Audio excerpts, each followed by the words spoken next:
Hello everyone, welcome to today's class.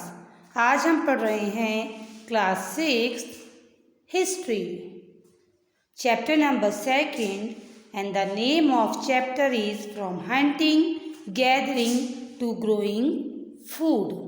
We have already done 2 part of this chapter.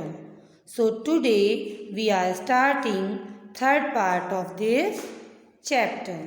So without wasting time, let's get started. New way of life, जीवन का नया तरीका।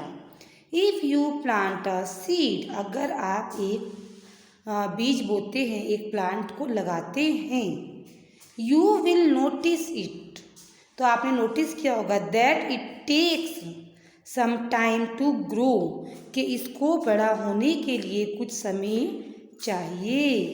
This may be for several days, ये कुछ दिन हो सकते हैं, वीक्स सप्ताह हो सकते हैं, मंथ्स महीनों हो सकते हैं, and in some cases years, और कुछ स्थितियों में ये साल भी हो सकते हैं।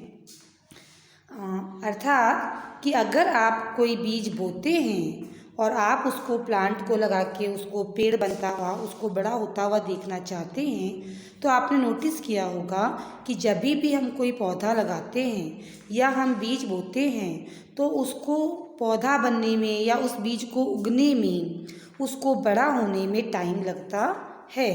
ये जो टाइम लगता है ये कुछ दिन हो सकते हैं, कुछ सप्ताह हो सकते हैं, कुछ महीने या कुछ साल भी हो सकते हैं, कुछ स्थितियों के आधार पे, यानी अलग अलग स्थितियों पे अलग अलग समय लगता है। When people began growing plants, जब लोगों ने प्लांट्स को लगाना शुरू किया, it meant that, इसका मतलब है कि they had to stay in same place for a long time, कि वह उस समय जगह पे बहुत लंबे समय में रहेंगे। लुकिंग आफ्टर दी प्लांट की जब देखभाल करेंगे, वाटरिंग पानी देंगे, वीडिंग्स, ड्राइविंग अवे एनिमल्स, जानवरों को दूर रखना, एंड बर्ड्स, पक्षियों को दूर रखना, टिल द ग्रेन रैपिड, जब तक कि क्या होता है वो फसल नहीं उग जाती है, and then the grain had to be used carefully, और जब तक उस फसल का, उस खेतों का या वो जो भी अनाज है उसका पूरा ध्यान रखा जाता है। इसी तरीके से जब कोई पौधा लगाया जाता है तो उसका भी पूरा ध्यान हम घर पे भी अपने रखते हैं। As grain had to be stored, जैसे ही हम उस ग्रेन को, उस अनाज को स्टोर करते हैं, फॉर बोथ, दोनों को ही, चाहे वो फूड हो या सीड हो। पीपुल हैड टू थिंक, तो लोग सोचते हैं, of the way to storing it, कि इसको किस तरीके से स्टोर करें, किस बर्तन में करें, किस जगह पे करें, कैसे करें, कितनी क्वांटिटी में करें, तो लोग ऐसे विचार करना शुरू कर देते हैं। इट इन मैनी एरियाज, बहुत सारी जगहों पे, they began making layer clay, large clay pots, बहुत सारी जगह, बहुत सारे गाँव, बहुत सारे क्षेत्र ऐसे हैं जहाँ पे कि क्या करते हैं, मिट्टी के बड़े बड़े बर्तन बनाते हैं, और वेव बास्केट या फिर टोकरियाँ बड़ी बड़ी, और डग पिट इनटू द ग्राउंड, या ज़मीन पे गहरा गड्ढा खोद के भी इनको अनाज को सुरक्षित रखने के लिए, उसको इकट्ठा करने के लिए स्थान बनाया जाता है, यानी वो जगह बनाई जाती है जहाँ पे अनाज को स्टोर किया जा सके। ऐसे ही देखिए, स्टोरिंग एनिमल्स मल्टीप्लाई नेचुरली, अपने आप जानवर से होते बढ़ते जाते एक के बाद एक। Beside if they are looked after carefully, तो अगर आप इसके पीछे देखेंगे, इसके पीछे का कारण देखेंगे कि लोग अपने जानवरों को मल्टीप्लाई क्यों करते रहते हैं, तो दे प्रोवाइड मिल्क, ध्यान से देखेंगे तो पता लगा कि दे प्रोवाइड मिल्क, यानी जो एनिमल्स हैं उनसे क्या मिलता है, दूध मिलता है। विच an important source of food, जो कि खाने का एक बहुत ही इम्पॉर्टेंट सोर्स है। एंड मीट मिलता है वेन एवर रिक्वायर्ड, अगर ज़रूरत हो तो। इन अदर वर्ड्स, दूसरे शब्दों में, animal that are reared can be used as a store of food. तो वो एनिमल जो बहुत मुश्किल से मिलते हैं उनको भी फूड के लिए स्टोर करके लोग रखते हैं। आगे देखिए,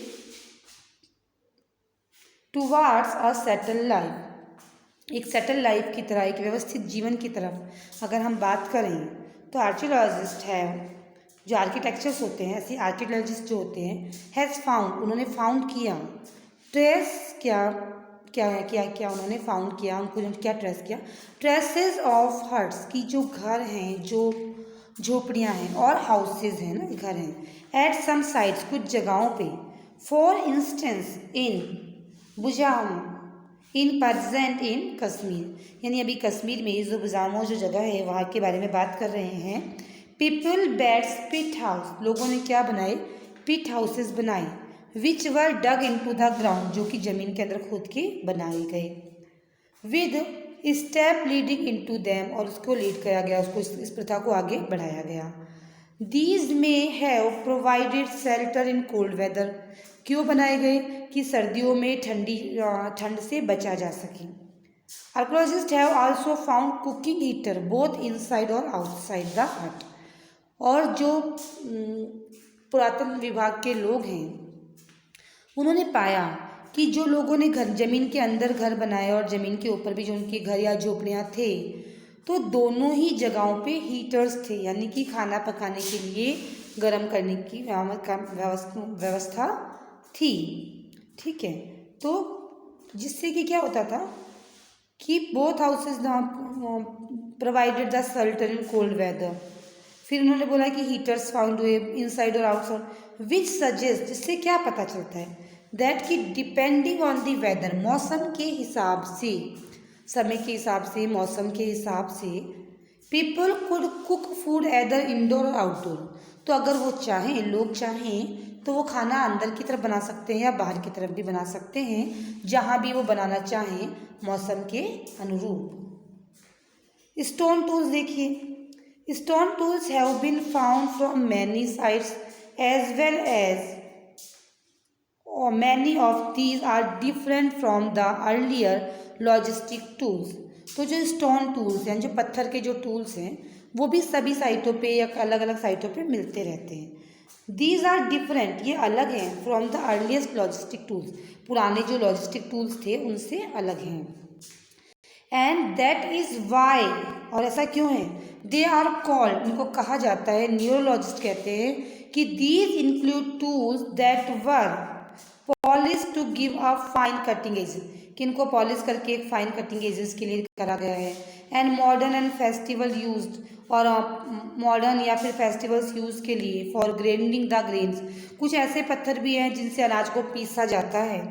and other part produce moisture and the festival use the grading grain, और कई बार त्योहारों पे या ऐसे ज़्यादा लोगों को एक साथ जब अरेंज किया जाता है तो इनका यूज़ किया जाता था ग्राइंडिंग के लिए, अनाज को पीसने के लिए। Even today sir 1000 year later, और आज भी हजारों सालों के बाद भी, at the same time tools of the type continued to be made the use and remember some tools were also made by bone, तो आज भी इनका यूज़ किया जाता है, और ऐसे बहुत सारे टूल्स हैं जो कि आज भी किसके बने होते हैं, कुछ हड्डियों के ही बने होते हैं। देखिए मतलब ऑलमोस्ट आप में ने सबके घरों पे ना एक वो स्टोन टूल्स होता है, जिसे आपकी लोकल लैंग्वेज में क्या बोलते हैं, आई डोंट नो, पत्थर का होता है, और इसको पत्थर से लेके चटनी वगैरह बांटते हैं आज भी दादी जी वगैरह टाइप के लोग जो होते हैं ना, जो ओल्ड एजेस लोग, मतलब ओल्ड एज के लोग हैं, वो उस पर बनाते हैं, है ना। और कुछ घरों में ना पुरानी वो चक्किया टाइप की होंगी जिसमें बीच में अनाज डाल के उनको राउंड करते हैं और आटा पीस के आता है, या दाल के 2 टुकड़े हो जाते हैं साबुत दाल के। तो ये सारे जो हैं ये आज हज़ारों सालों के बाद भी पत्थर के जो टूल्स हैं, ये उपकरण जो हैं ये काम में लिए जा रहे हैं।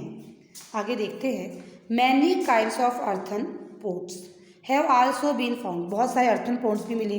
These were sometime decorated and were used for storing things, और इनमें से कुछ डेकोरेटेड होते हैं, कुछ सामान को स्टोर करने के लिए काम में लिए जाते हैं। People began using pots for cooking food, लोग खाना बनाने के लिए भी इन पॉट्स का यूज़ करते हैं। स्पेशली गेन्स यानी जो कुछ अनाज है जैसे कि चावल है, गेहूँ है, मक्के है ना, इस तरह की चीज़ होती हैं, उनको उबालने के लिए ज्वार बाजरा तो इनका यूज़ करते हैं। That now become an important part of the diet, क्योंकि चावल दालें गेहूँ ये क्या है हमारी डाइट का प्रॉपर मतलब इम्पॉर्टेंट पार्ट है, राइट। तो बिसाइड दे बिगेन वेयरिंग क्लॉथ, इनके अलावा कपड़े पहनने के लिए वेयरिंग के लिए ना यूजिंग डिफरेंट काइंड ऑफ अलग अलग तरह का कपड़ा यूज़ करते हैं। For example cotton that could now B grown, अभी कॉटन को उगाने लग गए, रुई उगाने लग गए, रेसे बनते हैं, सूत बनता है, कपड़ा बनता है, तो इस तरह से डेवलपमेंट होता जा रहा है।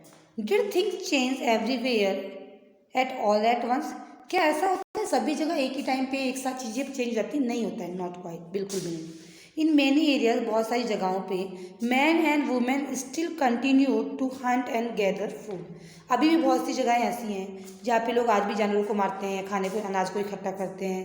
And elsewhere people adopt farming and herding slowing over, और कुछ जगहों पे लोगों ने धीरे धीरे किसानी करना, हेयरिंग करना, पशुपालन करना स्टार्ट कर दिया। सर्वे थाउजेंड ईयर हज़ारों सालों के में ना, हज़ारों सालों में। बिसाइड्स इन सम केसेस, कुछ केस के अंदर people try to contribute these activities, लोग कंट्रीब्यूट करने की एक्टिविटीज में कोशिश करते हैं। डूइंग डिफरेंट थिंग्स, अलग अलग तरह की चीज़ें अलग अलग सीजन में वो करते हैं। तो इस तरह से हमने अपना जो सेकंड चैप्टर था हिस्ट्री का उसे कंप्लीट कर लिया। आई होप आपको ये चैप्टर समझ आया होगा। So keep study, take care of your self. Thank you so much everyone.